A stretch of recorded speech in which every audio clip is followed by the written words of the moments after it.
नमस्कार दोस्तों, मैं रोहित सिंह कुशवाहा एक बार फिर से आप सभी का स्वागत करता हूं अपने यूट्यूब चैनल में। दोस्तों, आज हम लोग मध्य प्रदेश राज्य के सतना ज़िले को पढ़ेंगे। इसमें मैं आपको 360 डिग्री व्यू पूरा बताऊंगा सतना ज़िले के बारे में। हर एक चीज़, छोटी छोटी बातों के बारे में आप जानेंगे और एक तरह से आपका जो एमपी का जीके है वो इससे कवरअप हो जाएगा। मैं पूरे जो 52 ज़िले 52 ज़िले हैं मध्य प्रदेश के, उनको कवर करा रहा हूँ। तो आज हम पहुँचे सतना ज़िले में, तो शुरू करते हैं आज का वीडियो। सतना जो कि एक डिस्ट्रिक्ट हेडक्वार्टर है और इसका जो मुख्यालय है वो सतना शहर में है। इसका जो टोटल एरिया है वो 7,502 स्क्वायर किलोमीटर का है और 2011 का जो सेंसस हुआ था उसमें इसकी पॉपुलेशन 22 लाख थी। यहाँ की जो पॉपुलेशन डेंसिटी, जनसंख्या घनत्व, वो 249 लोग प्रति स्क्वायर किलोमीटर में रहते हैं। दोस्तों, इस मैप में आप इंडिया के मैप में देख सकते हैं कि मध्य प्रदेश में इसकी लोकेशन कहाँ पे है। इसमें आप और क्लियर होगा। ये जो सतना है ये एक जिसे कहते हैं कि बॉर्डरिंग ज़िला है और ये उत्तर प्रदेश से अपनी सीमा साझा करता है और इसमें क्लियर होगा। इसमें आप देखिए कि जो सतना है वो रीवा, पन्ना और कटनी से 3 ज़िलों से अपनी बॉर्डर साझा कर रहा है। साथ में चित्रकूट जो ऊपर दिख रहा है वो यूपी से इसकी बॉर्डर लगाता है। ये जो मैप है इसमें सतना की जो 10 तहसील है उनके बारे में बताया है कि जैसे आप देखिए, जो यूपी से तहसील लग रही है वो है मझगवां और बिरसिंहपुर। रघुराज नगर की कोई बॉर्डर नहीं है। नागौद है, नागौद पन्ना उचेहरा और जो मैहर है वो पन्ना से बॉर्डर लगा रहे हैं, पन्ना ज़िले से। मैहर, कटनी और उमरिया ज़िले से बॉर्डर लगा रहा है। उसके बाद रामनगर जो है वो शहडोल और सीधी से बॉर्डर लगा रहे हैं। अमरपाटन, रामपुर बघेलान, कोटर, ये जो तहसील हैं ये रीवा से बॉर्डर लगा रहे हैं। तो सतना ज़िले में हमने देखा कि ये रीवा, सीधी, शहडोल, उमरिया, कटनी, पन्ना, इन ज़िलों से अपनी बॉर्डर लगा रहा है और एक इसकी जो राज्य के साथ बॉर्डर है वो उत्तर प्रदेश के साथ। तो यहाँ पे कुल 10 तहसीलें हैं, 7,502 स्क्वायर किलोमीटर का इसका एरिया है। कुल पंचायत 704 हैं और जो 2,125 यहाँ विलेजेस हैं। बस इनको आपको पढ़ के निकल जाना है। यहाँ पे जो ब्लॉक हैं वो 8 हैं। यहाँ पे जो सेक्स रेशो है वो है कि हर 1,000 पुरुषों में 927 महिलाएं हैं। और ये सारा जो मैं फिगर बता रहा हूँ ये आपको 2011 का जो सेंसस है उसके हिसाब से बता रहे हैं। सतना की जो पॉपुलेशन है उस हिसाब से ये देश के 640 ज़िलों में इसका स्थान 203वां है। और यहाँ पे जो पॉपुलेशन ग्रोथ रेट है वो 19% की रही है, जो कि जो देश की पॉपुलेशन ग्रोथ है उससे थोड़ा सा कम है। अब सतना के इतिहास के बारे में बात कर लेते हैं। काफ़ी रोचक इस ज़िले का इतिहास रहा है। तो सतना जैसे कि बघेलखंड रीजन का क्षेत्र है। बघेलखंड में हम वो क्षेत्र आता है जहाँ पे बघेली भाषा बोली जाती है। आमतौर पे हम बात करें तो सतना, रीवा, सीधी, सिंगरौली का क्षेत्र बघेलखंड में आता है और वही रीवा संभाग में भी आता है। तो ये रीवा के जो राजा थे उनके द्वारा इसको रूल किया गया है। इसका जो पश्चिमी हिस्सा है उसका कुछ हिस्सा, कुछ छोटी छोटी जो सामंती रियासत थी उनके अधीन था। तो कुल यहाँ पे 11 सामंती रियासत थी, जिसमें मैहर, नागौद, सोहावल, कोठी, जसू, ये जो 5 रियासतें थी इनको तोपों की सलामी अलाउ थी अंग्रेज़ों के द्वारा। और एक और है बरौंधा, ये 6 को तोपों की सलामी अलाउ थी। और 5 जो यहाँ पे है वो चौबे जागीर कहलाती थी। चौबे जागीर को हम कालिंजर जागीर भी कहते हैं। ये जो क्षेत्र है वो 1823 से 1948 तक, जब तक आपका जो एमपी है उसका गठन नहीं हुआ था, जो पुराना एमपी था, सेंट्रल प्रोविंसेस और बरार वाला हिस्सा जो मिला के, तब तक ये जो छानपुरवा, पहरा, तराउन, भाईसुंडा और कामता राजूला, ये 5 जो इलाके हैं वो कालिंजर जागीर या चौबे जागीर कहलाई जाती हैं। और इनका जो मेन हेडक्वार्टर था वो कालिंजर में था। कालिंजर आज उत्तर प्रदेश के महोबा ज़िले में स्थित है। पढ़ेंगे इसके बारे में और पढ़ेंगे। तो यहाँ पे कुल 11 जो सामंती रियासतें थी वो छोटे छोटे एरिया में राज कर रही थी और इसका जो मेजर एरिया था वो रीवा का जो राजा था उसके अधीन था। अगर और पुराने इतिहास की बात करें तो जो कई ऐसे बुद्ध धर्म की जो किताबें उसमें मालूम चला है और ख़ासकर महाभारत में ही मालूम चला है कि ये जो इलाका था बुंदेलखंड का इलाका, ये है वंश, जिसे हम कलचुरी वंश भी कहते हैं या चेदी वंश कहते हैं, उसके अधीन ये इलाका था। और ये जो इनका रूल था ये लगभग 3री ईस्वी तक यानी कॉमन एरा तक था। और ये जो कलचुरी वंश है या है वंश है या चेदी वंश है, इनकी जो राजधानी थी वो माहिष्मती थी। आज माहिष्मती को कहीं कहीं हम डिनोट करते महेश्वर से। महेश्वर जो है वो आज खरगोन ज़िले में आता है मध्य प्रदेश के। तो काफ़ी समय तक ये जो चेदी डायनेस्टी उसके अधीन था। उसके बाद ये जो चेदी डायनेस्टी थी इसने अपने जो इलाका है वो काफ़ी एक्सपेंड किया और पूर्व की ओर गया, और वहाँ पे जो महोबा का कालिंजर का किला है, कालिंजर का इलाका है, उसको जीता और अपने आप को ये आ, एक तरह से कालिंजर के अधिपति कहलाने लग गए। और बाद में चौथी और पाँचवीं शताब्दी में जब गुप्ता डायनेस्टी आई तब ये इलाका थोड़ा इस इलाके में थोड़ी ढिलाई हुई उनके द्वारा, और यहाँ पे दो छोटी और रियासतें अपने आप को इन्होंने स्वतंत्र कर लिया। और उनमें से थी एक जो चेहरा जो आज नागौद तहसील में है, और दूसरा जो नागौद तहसील के कोट वाले इलाके में है उसे कहा गया पारिव्रजक। तो ये दो जो सामंतवादी लोग थे, इन्होंने अपने आप को गुप्ता जो एम्पायर था उससे स्वतंत्र कर लिया।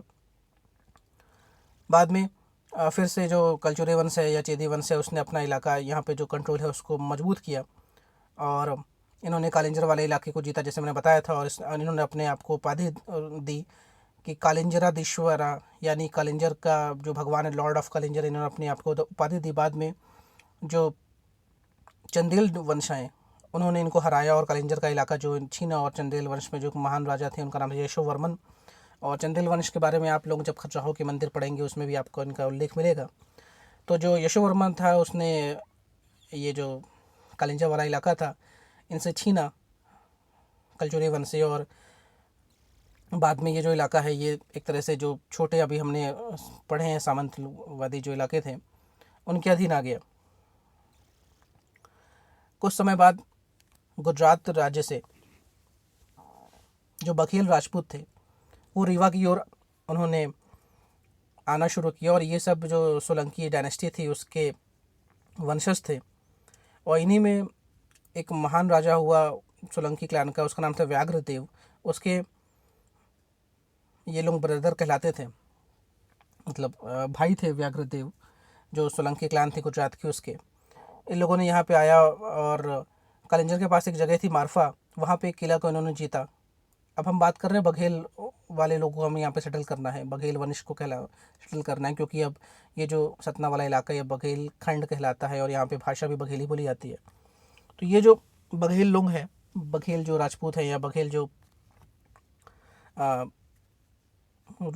राजा लोग हैं, इनका जो बेसिकली क्लान था वो सोलंकी क्लान था और ये गुजरात से बिलोंग करते थे।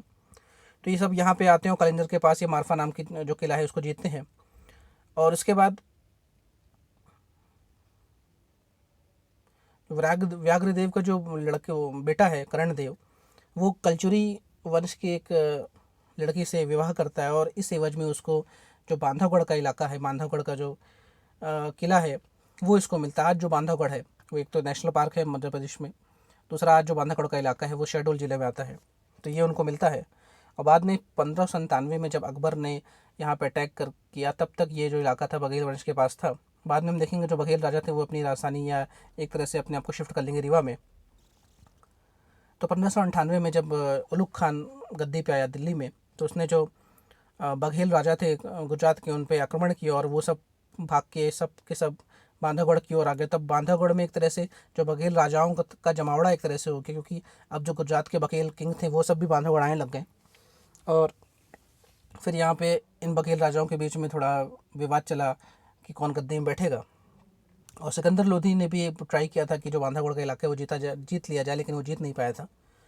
तो बघेल राजा हुए एक रामचंद्र जो कि अकबर के समकालीन थे। तो रामचंद्र के ही दरबार में जिन्हें हम कहते हैं कि,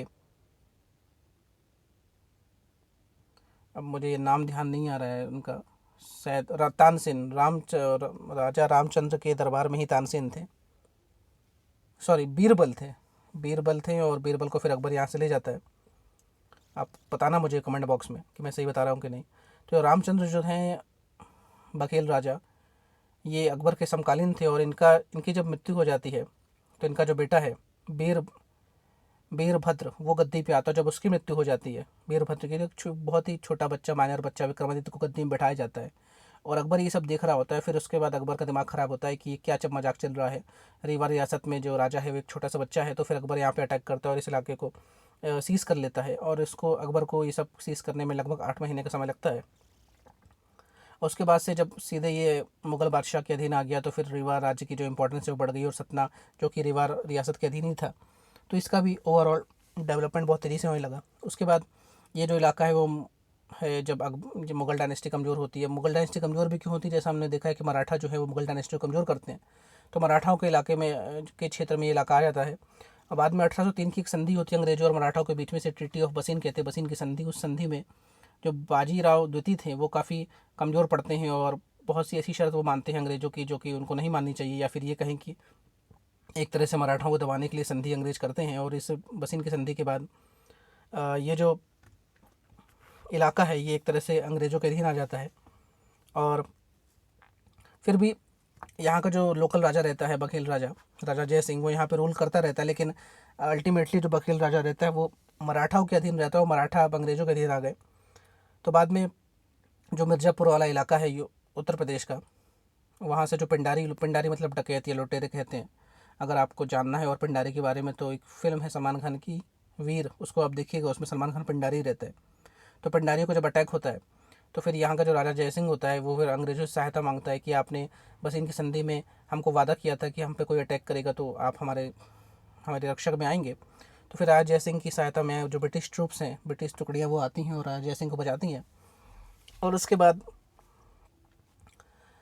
राजा जयसिंह जो बघेल राजा है वो भी ये वादा करता है कि अब किसी भी तरह के काम में वो अंग्रेज़ों को हमेशा साथ देगा। और इसी को देखते हुए जब 1857 की क्रांति होती है तो जो रीवा का राजा है, यानी जो बघेल राजा है, वो अंग्रेज़ों का साथ देता है। और जो मंडला में विद्रोह होता है, जौलपुर में विद्रोह होता है, सतना के नागौद तहसील वाले में जो विद्रोह होता है, इन सबको दबाने में जो बघेल राजा है वो साथ देता है अंग्रेज़ों का 1857 की क्रांति में। और उसके बाद अंग्रेज जो बघेल राजा है उससे काफ़ी खुश हो जाते हैं और फिर उसको वो उपाधि देते हैं कि आप अपने नाम के आगे हिस हाइनेस लगा सकते हैं, महाराजा नाम महाराजा टाइटल लगा सकते हैं अपने नाम के आगे। और आपको 17 तोपों की सलामी अलाउ की जाती, मतलब आप के राजा को 17 तोप की सलामी दी जाएगी। इसे सैल्यूटेशन कहते हैं। और ये काफ़ी प्रेस्टीज की बात होती थी कि जो भी रियासतें होती थी वो अंग्रेज़ों से मांगा करती थी कि आप हमारी तोपों की सलामी थोड़ा बढ़वा दीजिए। हमें 11 या 15 या 17 तोप की सलामी मिलना मतलब एक तरह की प्रेस्टीज की बात होती है, क्योंकि किसी को 2 तोपों की सलामी मिल रही है, मतलब किसी रियासत के पास 2 तोपों की सलामी का अधिकार है, किसी के पास 10 तोपों की सलामी का अधिकार है, तो जिसके पास ज़्यादा तोपों की सलामी का अधिकार है ये दे कौन रहा है, अंग्रेज। और जिसके पास ज़्यादा तोपों की सलामी का अधिकार है वो एक तरह से बड़ा राजा या बड़ा रियासत या बड़ा सामंत माना जाता है। तो बाद में उसके बाद यहाँ पे जो जिसे हम कहते हैं कि बघेलखंड एजेंसी स्थापित कर दी जाती है और अंग्रेज फिर यहाँ पे रूल करते हैं। ये हम देखते हैं मॉडर्न हिस्ट्री में देखते हैं इस सतना की। तो जैसा कि हमने देखा 1857 की क्रांति के बाद जो राजा जय सिंह था उसने सपोर्ट किया अंग्रेज़ों को, और मंडला का, जौलपुर का और सतना के नागौद की जो विद्रोह थे उनको दबाने में अंग्रेज़ों का साथ दिया। उसके बाद यहाँ पे बघेलखंड एजेंसी की शुरुआत की जाती है जो कि 1931 तक यहाँ पे रहती है और इसका हेडक्वार्टर सतना बनाया जाता है। इसलिए सतना का विकास बहुत तेज़ी से होने लगता है। सतना में जो सिविल लाइन का इलाका आप लोग जानते हैं, दिखते हैं, तो वहाँ पे जो अंग्रेज अधिकारियों के घर और उनके जो ऑफिस होते थे उससे सिविल लाइन कहा जाता था। तो यहाँ पे कर्नल D.W. के बार आए, उन्होंने सतना को किस तरह बसाया जाए उसका प्लान जारी किया। और फिर सर डोनाल्ड रॉबर्टसन भी आए और उन्होंने यहाँ सतना में जो सड़कें बननी हैं और जो अदर एमिनिटीज़ बननी है उसका प्लान जारी किया। अगर हम रामायण काल की बात करें तो रामायण में काल में बताया गया कि राम जी को जब 14 वर्ष का वनवास हुआ था तो उस 14 वर्ष के वनवास में 11.5 वर्ष उन्होंने सतना के चित्रकूट में बिताए थे। और ये सब हम पढ़ेंगे भी, जो सतना का जब कल्चरल हिस्ट्री देखेंगे तब ये पढ़ेंगे। और सतना की नाम की बात आती है कि भाई सतना का नाम सतना क्यों पड़ा है, तो इसका नाम पड़ा है सुतना नदी के नाम पर।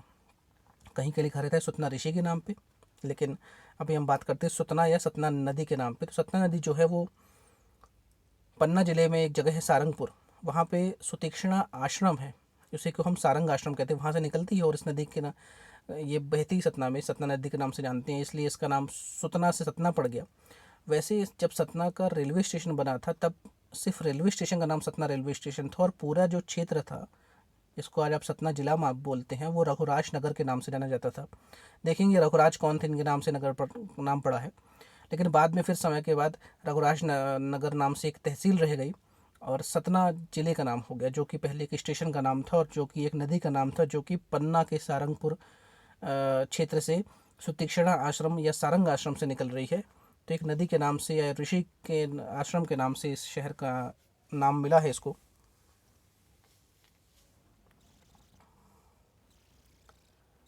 अब यहाँ पे वही लिखा है कि मैंने अलग अलग यहाँ पे बताया है, बघेलखंड जो एजेंसी है उसने, जैसे रीवा, बरौंदा और मैहर के जो राजा थे इन्हीं को सल्यूटेशन या तोपों की सलामी का अधिकार था। और जसो हो गया, कोठी, नागौद, पहरा, बलदेव, सोहावल, तराउन, यहाँ के जो सामंत लोग थे इनको किसी भी तरह की तोपों की सलामी का अधिकार नहीं था। और बाद में 1931 में जब बघेलखंड एजेंसी जब एबॉलिश कर दी जाती है तो फिर ये जो इलाका है या जो रीवा वाला इलाका है इसको इंदौर रेसिडेंसी में शामिल कर लिया जाता है। आप बोलेंगे कहाँ सतना कहाँ इंदौर, लेकिन उस टाइम अंग्रेज़ों की जो व्यवस्था थी उस हिसाब से ऐसा था। अब बात कर लेते हैं आज वर्तमान में प्रशासन कौन देख रहा है सतना ज़िले का। तो सतना ज़िले के जो भी कलेक्टर हैं वो अजय कटसारिया नाम के अधिकारी हैं, 2011 बैच के IAS ऑफिसर हैं, और जो अभी SP हैं वो रियाज इकबाल है। यहाँ की जो भाषा है वो बघेली और हिंदी है। बघेली सबसे अधिक बोलते हैं, लगभग 98% लोग यहाँ बघेली बोलते हैं, और कुछ हिंदी, उर्दू और सिंधी ही बोलते हैं यहाँ पे। अब यहाँ पे थोड़ा सा नेतागिरी वाली बात कर लीजिए, भाई कौन कौन नेता है। हमने बताया कि एक लोकसभा सीट है, तो यहाँ पे गणेश सिंह जो है भाजपा के, वो लगातार चौथी बार यहाँ के सांसद बने हैं। और यहाँ पे 7 विधायक हैं। नीलांशु चतुर्वेदी चित्रकूट के विधायक है, जुगल किशोर बागरी रायगांव के विधायक है, सिद्धार्थ कुशवाहा सतना के विधायक है, नागिन सिंह नागौद के विधायक हैं, नारायण त्रिपाठी मैहर के विधायक हैं, राम खिलावन पटेल अमरपाटन के हैं, विक्रम सिंह रामपुर बकेलान के हैं। अब आप मुझे कमेंट बॉक्स में बताइएगा जो भी सतना वाले हैं या जो इंटरेस्टेड हैं पॉलिटिक्स में, कि ये सब जो विधायक है किस पार्टी से हैं। तो यहाँ पे तहसीलें हैं 10, विधायकी है 7, लोकसभा सीट है 1। जब कुछ बेसिक फैक्ट्स हैं ध्यान रखिएगा। इकोनॉमी की बात की जाए तो सतना जो है वो काफ़ी ब्लेस्ड है मिनरल्स के मामले में। यहाँ पे आपको चूना पत्थर, डोलोमाइट, जिप्सम के काफ़ी अच्छे डिपॉजिट मिलेंगे, इसलिए सतना में सीमेंट फैक्ट्रियाँ बहुत ज़्यादा मिलेगी आपको। और देश का 8 से 9% जो सीमेंट उत्पादन है वो सतना ज़िले में होता है। और यही एक तरह का बुरी बात भी है कि सतना का जो आबो हवा है बहुत ज़्यादा विषैली है, पॉल्यूटेड है, क्योंकि यहाँ पे इतनी सीमेंट फैक्ट्रियाँ इस वजह से यहाँ का जो ओवरऑल एटमॉस्फेयर है थोड़ा बेकार है। और सतना में electrical cable company universal cables, जो कि काफ़ी बड़ी कंपनी है इलेक्ट्रिकल केबल्स की। सतना में अगर प्रॉब्लम्स की बात की जाए इकोनॉमी के फेम में, तो यहाँ पे अच्छी रोड नहीं है, अच्छे इंफ्रास्ट्रक्चर नहीं है, यहाँ पे अच्छी फैसिलिटीज़ नहीं है, लेकिन मिनरल रिसोर्सेज के मामले में काफ़ी रिच है ये इलाका। और 2006 में मिनिस्ट्री और जो पंचायत राज की मिनिस्ट्री है उसने देश के 250 बैकवर्ड जिलों की लिस्ट निकाली थी, उसमें एक सतना भी था, और इसको backward region grant fund program के तहत रखा गया। और अब आप सोच सकते हैं कि जब इसको पिछड़ा जिला घोषित कर दिया गया इतना रिसोर्सेज होने के बाद भी। अब यहाँ पे टूरिस्ट अट्रैक्शन की बात कर ले, क्या क्या यहाँ पे दर्शन योग्य जगह है। तो सबसे इम्पॉर्टेंट, सबसे मेन है चित्रकूट। जैसे मैंने बताया कि राम जी को 14 वर्ष का वनवास हुआ था, उसमें 11.5 साल उन्होंने चित्रकूट में बिताए थे। चित्रकूट जो है सतना में एक विधानसभा क्षेत्र है, और उसका बाकी हिस्सा उत्तर प्रदेश में चित्रकूट ज़िले में आता है। तो चित्रकूट नाम का ज़िला उत्तर प्रदेश में और चित्रकूट नाम का विधानसभा क्षेत्र MP के सतना ज़िले में, ध्यान रखिएगा। और चित्रकूट का जैसे आप बताया कि सब बहुत ही ज़्यादा मान्यता प्राप्त वो जगह है। यहाँ कहा जाता है कि ब्रह्मा विष्णु महेश ने अपने बाल अवतार यहाँ पे लिए थे। यहाँ कहा जाता है कि यहाँ पे अत्रि, सती, अनुसुईया, दत्तात्रेय, महर्षि मार्कंडेय, सरभंग, सुतीक्ष्णा ऋषियों के आश्रम थे यहाँ पे। और जैसा कि राम जी ने 11.5 वर्ष यहाँ पे बिताए हैं, तो काफ़ी इंपॉर्टेंट चीज़ है। ये आप तस्वीर देख सकते हैं, चित्रकूट धाम की है। और मंदाकिनी नदी यहाँ पे है चित्रकूट में, और काफ़ी पवित्र नदी मानी जाती है। यहाँ पे जैसे कहते हैं कि कामतगिरी एक पर्वत है जहाँ पे कामना पूरी की जाती है, और लोग वहाँ पे परिक्रमा करते हैं अमावस्या में, उनकी कामना पूरी होती है। मैहर की बात करें, मैहर काफ़ी फेमस जगह है, हमने देखा विधानसभा क्षेत्र भी है, मैहर नाम की तहसील भी है। मैहर के जो विधायक है वो नारायण त्रिपाठी हैं। मैहर जो है इसको, ये यहाँ पे शारदा माता का मंदिर है, और काफ़ी ऊंचाई पे मंदिर है। ये आप तस्वीर आप देख रहे हैं, इसमें लगभग 1000 सीढ़ियाँ हैं यहाँ पे। तो जब सती के जब अंग गिरे हैं, तो यहाँ पे सती का जो हार है गले का वो गिरा था, इसलिए इसको माई का हार से मैहर नाम पड़ा इसका। और यहाँ पे आपको सीमेंट फैक्ट्रियाँ भी मिलेंगी। NTPC का बहुत बड़ा यहाँ पे प्लांट भी लगा है बरेठी में। मैहर में उस्ताद अलाउद्दीन खान की जन्मस्थली है, कर्मस्थली है, इसलिए जो उस्ताद अलाउद्दीन खान जो समारोह है वो यहाँ पे मैहर में होता है। ये माँ शारदा माँ की आप तस्वीर देख रहे हैं, ये मंदिर का प्रांगण है। बिरसिंहपुर की बात करें, यहाँ पे बहुत पुराना प्राचीन शिव मंदिर है। और ये पे जो यहाँ पे ये आप तस्वीर देख रहे हैं, साल भर यहाँ पे मेला लगता है, और ख़ासकर जो शिवरात्रि यहाँ पे काफ़ी भीड़ रहती है, और काफ़ी पुराना मंदिर है यहाँ पे शिव जी का। गिद्धराज पर्वत की बात करें तो ये सतना के ज़िले की रामनगर तहसील में देवराज नगर में है ये। और ये पर्वत है और ये इसकी काफ़ी मान्यता है, धार्मिक मान्यता है। और हिंदू जो पुराण है उसमें कहा गया है कि जो स्कंद पुराण में गिरदांचल पर्वत की बात की गई वही ये गिरिराज पर्वत है।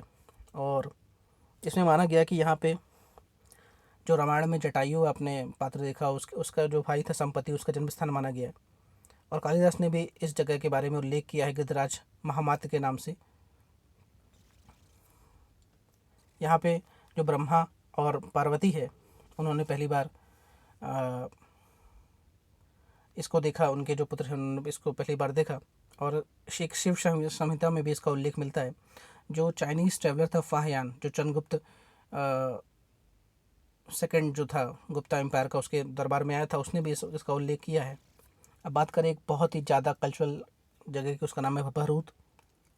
भरूच जो है वो, ये आप इसमें मूर्ति देख रहे हैं, भरूच जो है ये एक बुद्धिस्ट कल्चर का एक स्वरूप है। यहाँ पे बहुत से धर्म से जुड़ी हुई कई सारी मूर्तियाँ मिली हैं। और माना जाता है कि जो मौर्य राजा था अशोक, उसकी काल की यहाँ पे बौद्ध धर्म से जुड़ी हुई मूर्ति है। और साथ में जो शुंग डायनेस्टी हुई थी, पुष्यमित्र शुंग ने उसको शुरू किया था, तो उसके जुड़े हुए भी यहाँ पे जो बौद्ध के अवशेष हैं वो मिलते हैं। बौद्ध धर्म से जुड़े हुए जो अवशेष हैं वो हैं यहाँ पे। अब तुलसी म्यूज़ियम की बात की जाए, सतना के पास एक जगह है रामवन, लगभग 16 किलोमीटर की दूरी पे है जिला मुख्यालय से। वहाँ पे तुलसी म्यूज़ियम की स्थापना की गई है और देश का इकलौता तुलसी म्यूज़ियम यहाँ पे है। और यहाँ पे जो तुलसीदास का जो रामचरितमानस उन्होंने रचना की है उससे जुड़े हुए जो भी चीज़ें हैं वो यहाँ पे हैं। धारकुणी नाम की एक जगह है, यहाँ पे स्वामी सच्चिदानंद जो महाराज हैं उनका आश्रम है। और ये जो यूपी बॉर्डर है, एमपी यूपी बॉर्डर, वहाँ पे है, चित्रकूट के पास आपको ये मिलेगा। और कई मंदिर भी, जैसे बिरसिंहपुर का मंदिर हमने बात कर ही ली है। एक नशना कुठार नाम का एक बहुत पौराणिक मंदिर है, पार्वती मंदिर। यहाँ पे ट्रांसपोर्ट की बात कर ले भाई, सतना में कैसे पहुँचेंगे, क्या है व्यवस्था यहाँ पे। तो रोडवेज में देखा जाए तो नेशनल हाईवे नंबर 7 है वो यहाँ से गुजरता है। और काफ़ी अच्छी कनेक्टिविटी नेशनल हाईवे 75 भी यहाँ पे है। रेलवे की बात की जाए तो सतना जंक्शन है यहाँ पे। और वेस्टर्न सेंट्रल रेलवे का जो डिवीज़न है जिसका मुख्यालय जबलपुर में है, उसके अधीन ये आता है। और जबलपुर और इलाहाबाद के बीच में ये काफ़ी बड़ा जंक्शन है और यहीं से एक लाइन कटती है रीवा के लिए। एयरवेज़ की बात की जाए तो सतना के पास हवाई पट्टी तो, लेकिन अभी भी यहाँ पे कोई एक तरह का हवाई अड्डा शुरू नहीं है। सबसे इम्पोर्टेंट पास में जो हवाई अड्डा की आप बात की जाएगी तो इलाहाबाद का, प्रयागराज का जो हवाई अड्डा है वो है, या फिर खजुराहो जो हवाई अड्डा है वो नियरेस्ट एयरपोर्ट है यहाँ पे। अब कुछ इंपॉर्टेंट लोगों की बात कर ले जाए जो कि सतना में उनका जन्म हुआ, तो सबसे जो इम्पोर्टेंट व्यक्ति हैं वो हैं JS वर्मा साहब। ये हमारे देश के 27वें सुप्रीम कोर्ट के मुख्य न्यायाधीश रहे हैं 1997 से 98 के बीच में। और जो आपका नेशनल ह्यूमन राइट कमीशन है, राष्ट्रीय मानवाधिकार आयोग, उसके भी ये अध्यक्ष रहे 1999 से 2003 के बीच में। और दिल्ली गैंगरेप जो हुआ था निर्भया केस वाला, उसके बाद जस्टिस वर्मा जो कमेटी बनी थी वो भी, उसके हेड भी ये थे। तो देश के सुप्रीम कोर्ट के मुख्य न्यायाधीश का जन्म यहाँ पे हुआ है। एक पॉलिटिशियन है भारतीय राष्ट्रीय कांग्रेस से, गुलशेर अहमद, उनका जन्म यहाँ पे हुई है। वो उन्होंने इंग्लैंड से पढ़ाई की और रजिस्ट्री की डिग्री ली उन्होंने। और बाद में ये हिमाचल प्रदेश के गवर्नर भी रहे। और इनके बेटे जो हैं सईद अहमद, उनके चुनाव प्रचार के चक्कर में इलेक्शन कमीशन से इनका कुछ विवाद हुआ और इन्होंने फिर अपने पद से इस्तीफ़ा दे दिया था। तो सईद अहमद भी जो सतना है वहाँ से विधायक रहे हैं। एक और व्यक्ति हैं गोविंद नारायण सिंह, ये मध्य प्रदेश के 5वें मुख्यमंत्री रहे हैं 1967 से 1969 तक। और अर्जुन सिंह, ये मध्य प्रदेश के 2 बार मुख्यमंत्री रहे हैं। और एक बार तो ये एक दिन के लिए मुख्यमंत्री रहे, इसलिए मैंने इसको हाईलाइट कर दिया, 11 मार्च से लेकर 12 मार्च 1985 के बीच में। और बाद में ये HRD मिनिस्टर भी रहे हैं केंद्र सरकार में। और इनके बेटे हैं राहुल सिंह, अजय सिंह, जिनको राहुल भैया भी कहते हैं, वो कुछ समय पहले तक मध्य प्रदेश की जो कांग्रेस है उसके कांग्रेस पार्टी उसके अध्यक्ष रहे हैं। दोस्तों, मध्य प्रदेश का जो जिला है सतना, यहाँ पे कुछ थोड़े रोचक फैक्ट ऐसे हैं कि चित्रकूट में गधा मेला लगता है। यहाँ पे कहा जाता है कि यहाँ पे हीरे की खदान है, लेकिन मोस्ट प्रॉब्ली कहें तो जो हीरे की मेन खदान है वो पन्ना ज़िले में है। मझगवां खदान का नाम है। और कहीं कहीं ये बोल दिया जाता है कि मझगवां जो यहाँ की तहसील है वहाँ पे हीरा मिलता है, लेकिन ऐसा है नहीं। तो मैं उम्मीद करता हूँ कि आपको ये वीडियो पसंद आया होगा और सतना ज़िले से जुड़ी हुई जो भी इम्पोर्टेंट जानकारी मैंने आपको दे दी है दोस्तों मिलते हैं अपने अगले वीडियो में, जिसमें हम जो अगला ज़िला है रीवा ज़िला उसके बारे में डिस्कस करेंगे। तब तक के लिए दोस्तों धन्यवाद, जय हिंद।